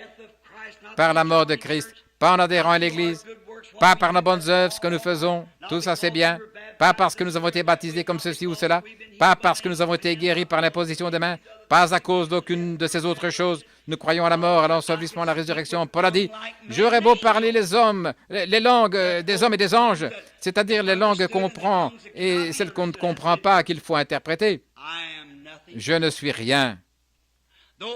Quand j'aurai le don de connaissance et comprendrai toute la sagesse de Dieu, que je puisse expliquer la Bible, la faire concorder, je ne suis rien. Ça ne sert pas à grand-chose d'aller à l'école, n'est-ce pas, pour apprendre la Bible. Quand j'aurai la foi jusqu'à déplacer des montagnes, les campagnes de guérison, ça ne veut pas dire grand-chose, n'est-ce pas? Je ne suis rien. Quand je livrerai mon corps pour être brûlé en sacrifice, oh, disent-ils, cet homme est religieux. Mais il n'est rien, a dit Paul. Il n'est rien, rien. Car les langues cesseront, les prophéties failliront, toutes ces autres choses failliront. Mais quand ce qui est parfait sera venu, Ce qui est partiel disparaîtra. Voyez, ce qui est parfait, qu'est-ce qui est parfait? L'amour. Qu'est-ce que l'amour? Dieu. Laissons de côté toutes ces petites œuvres mortes et ces ordonnances et avançons vers la perfection. Vous voyez ça? Nous sommes amenés à la perfection en Christ. Comment entrons-nous en lui? Par le baptême du Saint-Esprit. Alors, qu'est-ce qui se produit? Vous êtes passé de la mort à la vie. Eh bien, est-ce que je dois trembler, sauter, faire ces choses? Vous n'avez pas à faire quoi que ce soit. Vous l'avez déjà fait. Dieu vous a fait passer de la mort à la vie et vous êtes vivant. Alors, les fruits de votre vie le démontrent. Beaucoup d'entre vous, méthodistes et nazaréens, vous avez poussé des cris de joie à plein poumon et vous volez du maïs dans le champ d'un autre, c'est vrai. Vous êtes capable de tout. Beaucoup d'entre vous, pentecôtistes, vous avez parlé en langue comme une mitraillette et juste après, vous êtes allé avec la femme du voisin et vous avez fait toutes sortes de choses. Ce n'est pas ça, frère. Ne cherchez pas à avoir une sensation ou quoi que ce soit d'autre comme substitut au Saint-Esprit. Quand la nouvelle naissance se produit, vous êtes changé. Vous n'avez pas à faire quoi que ce soit pour le prouver. Votre vie le prouve par votre marche, votre amour, paix, longanimité, bonté, douceur, patience. Voilà ce que vous êtes. Et le monde entier voit le reflet de Jésus-Christ en vous. Maintenant, parler en langue, pousser des cris de joie, ce sont seulement des attributs qui accompagnent ce genre de vie. Et on peut imiter ces attributs sans jamais avoir cette vie. Nous voyons ça. Combien savent que c'est vrai? Bien sûr. Bien sûr que oui, vous voyez ça partout autour de vous. Ainsi, ce n'est rien. On ne peut rien déclarer comme preuve du Saint-Esprit si ce n'est la vie qu'on dit. Maintenant, si vous voulez parler en langue, c'est tout à fait en ordre, pour autant que la vie que vous vivez prouve que vous l'avez. Et si vous voulez pousser des cris de joie, c'est bien, c'est bon. Moi, je pousse des cris de joie. Parfois, je suis tellement dans la joie que j'ai de la peine à garder les chaussures aux pieds. C'est merveilleux. J'y crois. J'ai eu des visions. J'ai vu les malades guéris, les morts ressuscités. Alors qu'ils gisaient là et que les médecins repartaient en disant « c'est fini, ils sont morts ». Ils gisaient là pendant quelques heures et le Saint-Esprit descendait et donnait une vision. Allez là-bas ressusciter cette personne. J'ai vu des gens qui étaient sourds, muets, aveugles et infirmes marcher. Et ça, ce sont seulement des attributs. Frères, il y a longtemps, avant même que le monde ait eu un fondement, Dieu, par sa grâce éternelle, a abaissé les regards et par sa préscience, il nous a vus, vous et moi. Il savait dans quel âge nous vivrions, il savait ce que nous serions. C'est pourquoi, par élection, il nous a choisis avant la fondation du monde pour que nous soyons avec lui sans tache. Alors s'il nous a choisis avant la fondation du monde pour que nous soyons en lui sans tache et que nous sommes nés couverts de taches et que nous n'avions rien qui puisse nous purifier, comment pourrons-nous être sans tache? Il a envoyé son Fils unique afin que quiconque croit en lui n'ait pas de fin de vie, mais qu'il ait la vie éternelle, qu'il ne périsse jamais, mais qu'il ait la vie éternelle. Alors quand nous entrons en lui par la foi, par la grâce, nous sommes sauvés, le Saint-Esprit nous ayant appelés, avant qu'il y ait un corps sur cette terre, vos corps étaient déjà là. Ils sont composés de calcium, potassium, humidité, de la lumière cosmique, de pétrole et ainsi de suite, de ces éléments. Et le Saint-Esprit s'est mis à couver la terre, à lui faire la cour. Et alors qu'il faisait cela, tout à coup, une petite fleur de Pâques est apparue. Il a continué à couver et a fait apparaître de l'herbe, des oiseaux, et après un certain temps, un homme est apparu. Or, il n'a jamais formé une femme de la poussière de la terre. Elle était elle-même homme au départ. L'homme et la femme sont un. Alors, il a pris une côte du côté d'Adam et on a formé une femme, une aide pour lui. Et ensuite, le péché est entré. Puis, après l'entrée du péché, Dieu ne sera pas vaincu, quoi qu'il arrive. Il ne sera jamais vaincu. Alors les femmes ont commencé à mettre au monde des hommes, et Dieu, par sa grâce éternelle, a vu qui serait sauvé, et il vous a appelé. Nul ne peut venir à moi si mon Père ne l'appelle premièrement. Cela ne dépend ni de celui qui veut, ni de celui qui court, mais de Dieu qui fait miséricorde. Vous dites, eh bien, j'ai cherché Dieu, j'ai cherché Dieu. Non, jamais de la vie. C'est Dieu qui vous a cherché. C'est ce qui est arrivé au commencement. Ce n'est pas Adam qui disait « Oh Père, Père, j'ai péché, où es-tu » C'est le Père qui disait « Oh Adam, Adam, où es-tu » Voilà la nature de l'homme, voilà la prédisposition de l'homme, comment il est fait. Et nul ne peut venir à moi si le Père ne l'attire. Et tous ceux que le Père m'a donnés, alléluia, tous ceux qui viennent, je leur donnerai la vie éternelle, je les ressusciterai au dernier jour. Quelle promesse bénie d'un Dieu du ciel. C'est ce que nous verrons ce soir, qu'il a juré par lui-même. Il n'y a personne de plus grand que lui. On prête serment par quelqu'un de plus grand que soi. Il n'y a personne de plus grand que lui. Nous allons y arriver. Comment il l'a fait? Il a prêté serment à lui-même qu'il nous ressusciterait et ferait de nous son propre héritage. Quelle position ferme nous pouvons avoir ce matin? Comment pouvez-vous regarder la mort en face et dire comme Paul, « Mort, où est ton aiguillon? Tombe, où est ta victoire? Mais grâce soit rendue à Dieu qui nous donne la victoire par notre Seigneur Jésus. » Vous y voilà. Pourquoi? Oh, tu as fait telle chose. Je sais, mais je suis couvert par son sang. Alléluia. Nous avons tous été baptisés dans un seul esprit pour former un seul corps. Vous, méthodistes, baptistes, presbytériens, quoi que vous soyez, nous avons été baptisés pour former un seul corps. Et nous sommes en communion et nous sommes citoyens du royaume de Dieu, professant que nous ne sommes pas de ce monde. L'autre jour, ma petite fille est venue me dire, « Papa, cette petite fille a fait telle chose et elles ont fait telle chose. Nous, pourquoi est-ce qu'on ne fait pas ça? » J'ai dit, « Ma chérie, nous ne sommes pas de ce monde-là.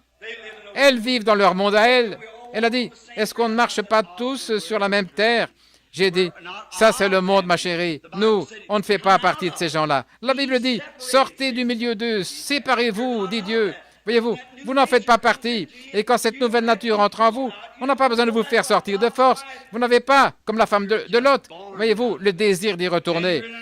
Vous êtes simplement sorti par une naissance. Vous êtes dans une autre dimension. À vos yeux, ces choses-là sont comme des ordures. Voilà la grande et fabuleuse Amérique où nous vivons. Ce n'est plus qu'un grand chaos. Tout est axé sur la convoitise, sur les femmes, la manière dont elles s'habillent, et les hommes, comment ils agissent, et les choses qu'ils font. Et ils se disent chrétiens. Par exemple, Elvis Presley, qui est maintenant membre de l'Église pentecôtiste. Évidemment, Judas a reçu 30 pièces d'argent. Elvis lui a reçu une flotte de Cadillac et quelques millions de dollars pour avoir vendu son droit d'aînesse. Arthur Godfrey, regardez ça. Regardez Jimmy Osborne ici à Louisville, avec cette espèce de boogie-woogie, ce rock'n'roll, ces âneries et cette souillure. Et le dimanche matin, il prend la Bible, se tient sur l'estrade et prêche. Quelle disgrâce! Ce n'est pas étonnant qu'elle avait dit, toutes les tables sont pleines de vomissures. Nous vivons dans un jour terrible. Les gens disent, oh, ils sont très religieux. Oh, ne savez-vous pas que le diable est religieux? Ne savez-vous pas que Caïn était aussi religieux qu'Abel? Mais il n'avait pas la révélation. C'est ça. Il n'avait pas la révélation. Certes, nous allons tous à l'église, mais certains ont la vie. Ce sont ceux qui ont la révélation de Jésus-Christ dans leur cœur. Pas parce qu'ils ont tremblé, sauté ou se joint à l'église, mais la révélation. Dieu l'a révélé, lui. Regardez. Qui dit-on que je suis, moi, le Fils de l'homme? Les uns ont dit, tu es un prophète, les autres, Élie, les autres. Mais vous, qui dites-vous? Pierre a dit, tu es le Christ, le Fils du Dieu vivant. Il ne l'a pas dit des lèvres. Il a dit, tu es heureux, Simon, fils de Jonas, car ce ne sont pas la chair et le sang qui t'ont révélé cela. Tu n'as jamais appris ça dans une éthique biblique ou un séminaire de théologie. Tu es heureux, car ce ne sont pas la chair et le sang qui t'ont révélé cela, mais c'est mon Père qui est dans les cieux qui te l'a révélé. Et sur ce roc, je bâtirai mon église, et les portes du séjour des mondes ne prévaudront pas. Si ce matin vous êtes un chrétien parce que vous êtes membre d'église, vous êtes perdu. Si vous êtes chrétien parce que vous êtes passé de la mort à la vie, vous êtes libre du jugement. Une fois entré en Christ, vous avancez toujours plus dans la perfection. Dieu ne voit absolument rien. Vous dites, eh bien, est-ce que je vais faire des erreurs? Bien sûr, mais vous ne le faites pas volontairement. Nous allons parler de ça dans quelques instants. Car celui qui pêche volontairement après avoir reçu la connaissance de la vérité, il ne reste plus de sacrifice pour le péché. Nous allons en parler ce soir parce qu'il est un peu trop tard maintenant. Lisons encore 2 ou 3 versets. Nous nous sentirons mieux d'avoir avancé un peu plus loin. Très bien. Commençons ici, ce soir, au verset 4. « Car il est impossible que ceux qui ont été une fois éclairés, qui ont goûté la puissance, les dons célestes, qui ont eu part au Saint-Esprit, qui ont goûté la bonne parole de Dieu et la puissance du siècle à venir, qui sont tombés, se renouvellent et reviennent à la repentance. » Voyez. Nous allons faire le rapprochement avec Hébreux 10 et comparer ça pour montrer ce qu'il en est. Les amis, avançons vers la perfection. Nous sommes sans excuse aujourd'hui. Nous n'avons absolument aucune excuse. Le Dieu du ciel est apparu en ces derniers jours et il fait exactement les mêmes choses qu'il avait faites lorsqu'il était ici sur la terre. Il l'a prouvé, comme nous le voyons en parcourant cette Bible. Et vous, mon auditoire, vous le savez, nous avons pris un miracle après l'autre, science après, signe après l'autre et prodige après l'autre. Tout ce qu'il a accompli avec les enfants dans le désert, les choses et les signes qu'il a accomplis, les choses qu'il a accomplis quand il était sur la terre manifestées dans la chair. Et exactement les mêmes choses se produisent aujourd'hui parmi nous. Voici la parole qui le confirme. Voici la chose qui le dit. Voici ce qui déclare que c'est juste, qui prouve que c'est juste. Voici la parole de Dieu, l'Esprit de Dieu, ainsi nous sommes sans excuse. Prions. Père céleste, puisque nous sommes environnés d'une si grande nuée de témoins, rejetons toute parole, tout manquement, toute parole mauvaise, toute parole mal dite, toute pensée, et courons avec persévérance dans la carrière qui est ouverte devant nous, ayant les regards sur l'auteur et le consommateur de la foi, le Seigneur Jésus-Christ. Oh, béni soit son très incomparable et très saint nom, lui qui est venu sur la terre pour acheter les hommes déchus et les ramener dans la communion avec le Seigneur Dieu. Nous te remercions de cela. Et maintenant, par sa grâce, ce n'est pas nous qui l'avons choisi, mais c'est lui qui nous a choisis. Il a dit, « Vous ne m'avez pas choisi, mais c'est moi qui vous ai choisi. » Quand? Avant la fondation du monde. Dieu bien-aimé, si certains assis ici ce matin ont peut-être pendant des années remis ceci à plus tard, alors que constamment quelque chose frappait doucement à leur cœur. Ils ont peut-être adhéré à une église en disant, « Eh bien, tout va bien aller. » Père, assurément, les Écritures l'ont déclaré ce matin. On ne peut pas se cacher derrière une église et être juste. On ne peut pas non plus être gentil, ne pas mentir, ne pas voler, ne rien faire de mal et être juste pour autant. Nous avons une seule justice et ce n'est pas la nôtre, mais c'est sa justice à lui. Il a amené notre salut à la perfection. Par conséquent, si nous sommes en lui, Dieu ne voit pas nos erreurs. Quand nous faisons quelque chose de mal, il y a un esprit qui s'écrie « Oh Père, pardonne-moi » et alors Dieu ne le voit pas. Et nous sommes ramenés dans la grâce et dans la communion avec lui. Accorde-le, Seigneur, alors que nous terminons ce service au nom de Christ. Amen. Pendant un instant, j'aimerais vous demander, peu importe ce que vous faites, vous êtes perdu. Écoutez ceci. Il y a quelque temps, je l'ai peut-être déjà raconté avant, une petite expérience que j'ai eue. J'étais à Toledo, dans l'Ohio. Je faisais des réunions de réveil, une série là-bas. Il y avait beaucoup de ce monde. Et les gens ont su à quels hôtels je logeais. Alors on m'a emmené à la campagne, je logeais dans un petit motel. Nous mangeons habituellement dans un petit restaurant Dunkard, un endroit merveilleux. Les demoiselles là ressemblaient vraiment à des chrétiennes. Elles reflétaient la sainteté, la propreté. Elles étaient très gentilles. Le dimanche arrivé, j'ai eu faim. J'avais jeûné un petit peu. J'ai voulu traverser la rue pour aller prendre un petit quelque chose. Dans un autre restaurant là-bas au coin de la rue, il y avait un restaurant américain typique, un petit genre de café ouvert toute la nuit. Quand je suis entré là, ce certain dimanche, vers 2 heures de l'après-midi, avant d'aller prêcher cet après-midi-là, j'étais tellement renversé, je ne savais pas quoi faire. Je suis entré, et la première chose que j'ai remarquée, c'était une jeune fille d'environ 16-18 ans, la chérie à son papa, la chérie à sa maman, debout au fond avec un garçon, les mains posées sur ses hanches. Il y avait une bande d'adolescents assis au comptoir. J'ai entendu une machine à sous. J'ai regardé de ce côté, il y avait là un agent de police qui tenait une femme par la taille qui jouait à la machine à sous. Bon, vous qui venez de l'Ohio, vous savez que les jeux d'argent et les machines à sous sont illégales dans l'Ohio. Vous savez que c'est illégal. Et il y avait là un représentant de la loi qui jouait à une machine à sous. Un homme de mon âge, probablement marié avec des enfants, peut-être un grand-père. Un agent de police de la brigade routière qui jouait à la machine à sous. Et il y avait une adolescente. Qu'est-ce qu'elle fabriquait là? Et qu'est-ce qu'il faisait là? Et personne n'avait remarqué mon entrée, ils étaient trop occupés, la moitié était ivre. Et puis j'ai entendu quelqu'un dire, « Eh bien, vous croyez que la pluie va nuire à la rhubarbe ?» J'ai tourné là la tête pour regarder de ce côté. Et il y avait là une dame assise là, une dame âgée. Elle devait avoir 65, 70 ans, pas loin. Et la pauvre dame, je ne peux reprocher à personne de chercher d'avoir un beau look, mais elle s'était arrangée, elle s'était teint les cheveux en bleu, vraiment bleu. C'était tout court au sommet de la tête, vraiment bleu. Et elle avait appliqué une épaisse couche de manucure, ou comment on appelle ce machin là qu'elle s'était mise. Il y avait de grosses taches. Et elle portait un petit short. Et la pauvre, elle était tellement ridée que la chair, la graisse pendait flasque comme ça sur ses jambes, et elle était ivre. Elle était assise là en compagnie d'un homme âgé, c'était en été, et il portait un vieux manteau militaire gris-vert, et le par-dessus pendait comme ça, et il avait une grosse écharpe autour du cou. Il était ivre, les deux. Et ils étaient avec cette pauvre femme âgée. J'étais là en train de regarder, et j'ai dit, « Oh Dieu, comment peux-tu supporter ça? Comment peux-tu regarder de telles choses? Si ça me fait, moi, un pécheur sauvé par grâce, avoir ce genre de pensée, comment est-ce que toi, tu peux regarder ça? Eh bien, on s'attendrait à ce que tu fasses tout sauter. Faudra-t-il que mes petites Rebecca et Sarah grandissent sous une telle influence? Faudra-t-il que mes deux petites filles affrontent un monde de popularité, de célébrité comme aujourd'hui, où les gens agissent comme ça? Oh Dieu, comment est-ce que je vais bien pouvoir? Qu'est-ce que je peux faire? Bien sûr, c'est sa grâce. S'ils ont été destinés à la vie éternelle, ils viendront. Sinon, ils ne viendront pas. Je ne sais pas, c'est à Dieu d'en décider. Moi, je remplirai mon rôle.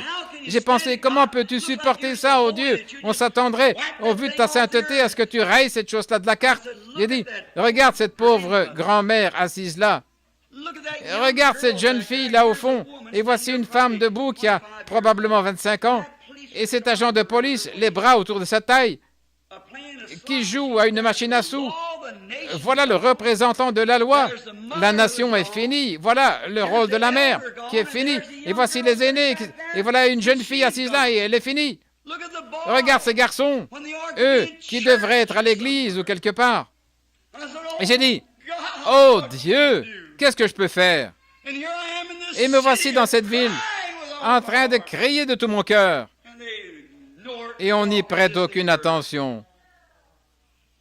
Les gens marchent comme j'ai pensé. Mais enfin, oh Dieu, à ce moment-là, une pensée m'est venue. Si je ne les ai pas appelés, comment peuvent-ils venir? Tous ceux que le Père m'a donnés viendront. Vous avez des yeux, mais vous ne voyez pas. Vous avez des oreilles, mais vous n'entendez pas. Et j'ai pensé, eh bien, si c'était le président qui arrivait en ville au lieu du réveil, tout le monde viendrait. Oh, bien sûr, ça, c'est le monde. Alors je me suis mis à réfléchir, eh bien, oh Dieu, pourquoi n'envoies-tu pas Jésus et que ce soit terminé? Pourquoi est-ce qu'on ne part pas, qu'on en finisse une bonne fois et que ça s'arrête? Alors j'ai commencé à voir quelque chose bouger devant moi. Ça ressemblait à un petit tourbillon qui tournoyait comme ça. J'ai continué à l'observer et j'ai vu la terre qui tournait, qui tournait. J'ai observé ça et il y avait quelque chose comme ça qui était pulvérisé. J'ai regardé. C'était une fine pluie de sang rouge cramoisi qui tombait sur la terre. Ça ressemblait à un tourbillon qui tournoyait comme une comète et ça tournoyait autour comme ça. Et je regardais ce tourbillon et juste au-dessus, j'ai vu Jésus dans la vision. Il regardait en bas et je me suis vu ici, là sur la terre, en train de faire des choses que je n'aurais pas dû faire. Et chaque fois que je péchais, Dieu aurait pu me tuer, parce que le jour où tu en mangeras, ce jour-là, tu mourras. La sainteté, la justice de Dieu l'exige. Et on devrait mourir. Alors j'ai regardé là, je me frottais les yeux et j'ai dit, je ne suis pas endormi, c'est une vision. Je suis sûr que c'est une vision. Je continue de regarder pendant que j'étais là derrière la porte. Et j'ai vu mes propres péchés. Et chaque fois qu'ils allaient atteindre le trône, son sang agissait comme un pare-choc. Son sang les arrêtait. Je le voyais secouer et le sang couler sur son visage. Et je l'ai vu lever les mains en l'air en disant, « Père, pardonne-lui, il ne sait pas ce qu'il fait. » Je me suis vu en train de faire autre chose. Et lui, cela l'a secoué de nouveau. Ce choc. Dieu aurait pu me tuer sur le champ. Mais son sang me gardait. Il retenait mes péchés. J'ai pensé, oh Dieu, est-ce que j'ai fait ça? Ce n'était sûrement pas moi, mais si, c'était moi. Alors j'ai commencé à marcher comme ceci, comme si je traversais cette pièce, et je me suis approché de lui, et j'ai vu un livre posé là, et mon nom était dessus, et toutes sortes de lettres noires étaient écrites en travers. Et j'ai dit, Seigneur, je regrette d'avoir fait ça. Est-ce que ce sont mes péchés qui t'ont fait faire ça? Est-ce que c'est moi qui ai fait tournoyer ton sang autour de la terre? Est-ce que c'est moi qui t'ai fait ça, Seigneur? Je regrette vraiment de l'avoir fait. Et il a tendu les bras. Il a dit, veux-tu me pardonner? Je n'ai pas fait exprès, par ta grâce, je vais essayer d'être un meilleur garçon si tu veux bien m'aider. Avec sa main, il a tapoté son côté et avec son doigt, il a écrit « Pardonner » sur mon livre. Et il l'a jeté derrière lui, dans la mer de l'oubli. Et j'ai observé ça un petit moment. Et il a dit « Maintenant, moi je te pardonne à toi. Mais toi, tu veux la condamner, elle? » Il a dit « Tu es pardonné, mais elle, tu veux la faire exploser. Tu ne voulais pas qu'elle vive. » Et j'ai pensé, oh Dieu, pardonne-moi, je ne voulais pas penser ça, je ne voulais pas faire ça, je ne voulais pas faire ça. Tu es pardonné, tu te sens bien, mais elle aussi, elle en a besoin, elle en a besoin. Et j'ai pensé, oh Dieu, comment puis-je savoir qui tu as appelé et qui tu n'as pas appelé? Mon devoir, c'est de parler à tout le monde. Alors, quand la vision m'a quitté, je me suis avancé vers elle. J'ai dit « Bonjour, madame ». Les deux hommes étaient partis aux toilettes. Elle était assise là, en train de hoqueter, vous savez. Elle rigolait, la bouteille de whisky était sur la table, ou de bière, d'alcool, ils avaient bu. Elle était posée là, je me suis avancé. Et j'ai dit « Bonjour ». Elle a dit « Oh, bonjour ». Et j'ai dit « Puis-je m'asseoir ?» Elle a dit « Oh, j'ai déjà de la compagnie ». Je ne le disais pas dans ce sens-là, sœur. Elle m'a regardé quand je l'ai appelée sœur. Elle a dit, « Que voulez-vous » J'ai dit, « Puis-je m'asseoir une minute » Elle a dit, « Allez-y ». Je me suis assis. Je lui ai raconté ce qui était arrivé. Elle a dit, « Comment vous appelez-vous » J'ai dit, « Branham ». Elle a dit, « C'est vous, l'homme qui est là-bas au stade » Oui, madame. Elle a dit, « J'avais envie d'y aller. » Elle a dit, « Monsieur Branham, j'ai été élevé dans une famille chrétienne. J'ai deux filles encore jeunes, elles sont chrétiennes. Mais différentes choses sont arrivées et elle s'est retrouvée dans le mauvais chemin et on s'est engagé là-dedans. » J'ai dit, « Mais sœur, peu m'importe, le sang est encore autour de vous. Cette terre est encore recouverte de sang. Si le sang ne la recouvrait pas, Dieu nous tuerait tous. Quand ce sang sera ôté, ce sera le jugement. Mais maintenant, si vous mourrez sans ce sang, vous allez au-delà de ce lieu. Là, plus rien ne pourra agir pour vous. Aujourd'hui, le sang agit à votre place. » J'ai dit, « Madame, c'est sûr, le sang vous recouvre toujours. Tant qu'il y a un souffle dans votre corps, le sang vous recouvre. Mais un jour, quand le souffle s'en ira et que l'âme sortira, vous irez au-delà de ce sang et il ne restera plus que le jugement. Pendant que vous avez la possibilité d'être pardonné. » Je l'ai prise par la main, elle pleurait. Et j'ai dit, « Monsieur Branham, je bois. » Il dit, « Ça ne fait rien. Quelque chose m'a averti de venir vous le dire. » J'ai dit, « Dieu, avant la fondation du monde, vous a appelé, sœur. Et vous agissez mal et vous ne faites qu'aggraver la situation. » Elle a dit, « Vous croyez qu'il voudrait de moi? » Et j'ai dit, « Oui, absolument. » Elle s'est mise à genoux et nous sommes agenouillés par terre au milieu de la pièce. Et nous avons une réunion de prière à l'ancienne mode. L'agent de police a retiré son chapeau et a fléchi le genou. Et là, dans cet établissement, nous avons une réunion de prière. Pourquoi? Dieu est souverain. Laissant de côté ces œuvres mortes, avançons vers la perfection. Entrons dans cette dimension où c'est je suis membre d'église, je suis membre de cela, tout ça c'est fini. Allons vers la perfection. Mon ami pécheur, si tu es sans le sang aujourd'hui, sans salut, sans grâce, le sang de Jésus-Christ te garde. Tu dis, eh bien, je m'en suis tiré jusqu'à maintenant, mais un jour tu iras dans un lieu où plus rien n'agira pour toi. Prions maintenant alors que nous inclinons la tête. Y a-t-il quelqu'un ici aujourd'hui qui aimerait dire, « Oh Dieu, sois miséricordieux envers moi. Je suis conscient que j'ai mal agi. » Peut-être vous avez adhéré à une église, c'est bien. Mais si vous n'avez pas reçu la grâce de Christ, voudriez-vous lever la main et dire, « Priez pour moi, frère Branham. » Que Dieu vous bénisse, monsieur. Que Dieu vous bénisse, madame. Monsieur là au fond. Que Dieu vous bénisse. Oui. Levez la main simplement et dites, « Oh Dieu, sois miséricordieux envers moi. » Vous dites, « Je suis membre d'église, frère Branham.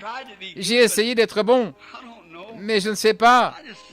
Il me semble, on dirait que je n'y arrive pas. » Oh, pauvre pèlerin, pauvre ami décrépit. En réalité, tu n'as encore jamais vu la vision. Vous dites, frère Branham, j'ai poussé des cris de joie, j'ai parlé en langue, j'ai fait toutes ces choses. C'est peut-être vrai aussi, c'est bien. Je n'ai rien à dire contre ça. Mais, mon cher ami perdu, parler en langue, ou trembler, ou serrer la main, ou être baptisé, tout ça c'est bien. Mais le connaître lui, c'est connaître une personne. Le connaître lui, c'est la vie. Vous dites, je connais très bien la Bible. Eh bien, connaître la Bible, ce n'est pas la vie. Le connaître lui, en pronom personnel, le connaître lui, Christ, c'est ce qui vous fait savoir qu'il vous a pardonné. Voudriez-vous lever la main? Encore quelqu'un? Que Dieu vous bénisse. Madame, que Dieu vous bénisse. Là-bas, jeune homme, que Dieu vous bénisse ici, sœur. Que Dieu vous bénisse là-bas au fond. Le connaître, lui, c'est la vie. Frère Branham, ayez une pensée pour moi. Je vais maintenant ici même, à ma place, accepter Christ. Dites, viens dans mon cœur, Seigneur Jésus, et donne-moi cette paix, cette douceur. Allez à l'église, jouer de la musique aussi fort que possible, danser de loin en large, courir dans l'allée, rentrer à la maison, se tracasser, s'agiter, faire des histoires. Ça, ce n'est pas Christ. Vous allez à l'église, vous essayez, vous écoutez un bon petit sermon sur la manière dont on va peindre le pont ou sur autre chose comme ça, vous n'entendez jamais la parole. C'est la parole qui donne la vie. C'est la semence. Ne désirez-vous pas la paix? Est-ce que la mort vous inquiète? Si vous étiez pris d'une crise cardiaque aujourd'hui, seriez-vous inquiet? Ou vous réjouiriez-vous en disant, je vais être avec le Seigneur Jésus à la fin de cette route? Le connaissez-vous? Si vous ne le connaissez pas, levez simplement la main. Nous allons demander la prière. Oui, frère, vous aussi. Très bien. Et maintenant, de tout votre cœur,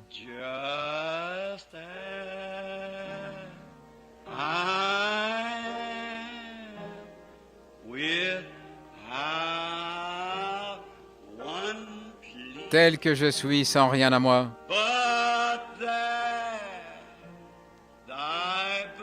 sinon ton sang, versé pour qui? Versé pour moi.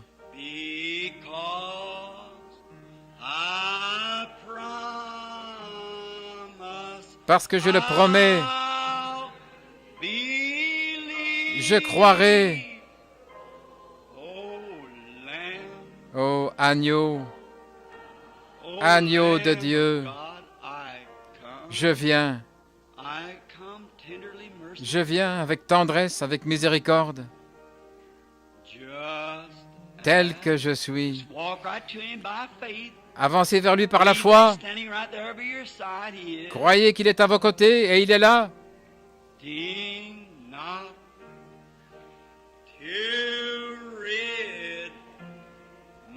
Pour débarrasser mon âme de combien de choses?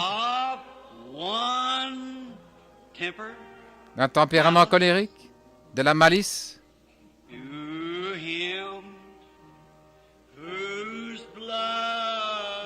à lui dont le sang peut nettoyer toutes les taches. Ô agneau, par la foi, je m'avance vers la croix ce matin, je dépose mes fardeaux. Je viens. Que Dieu vous bénisse là-bas au fond.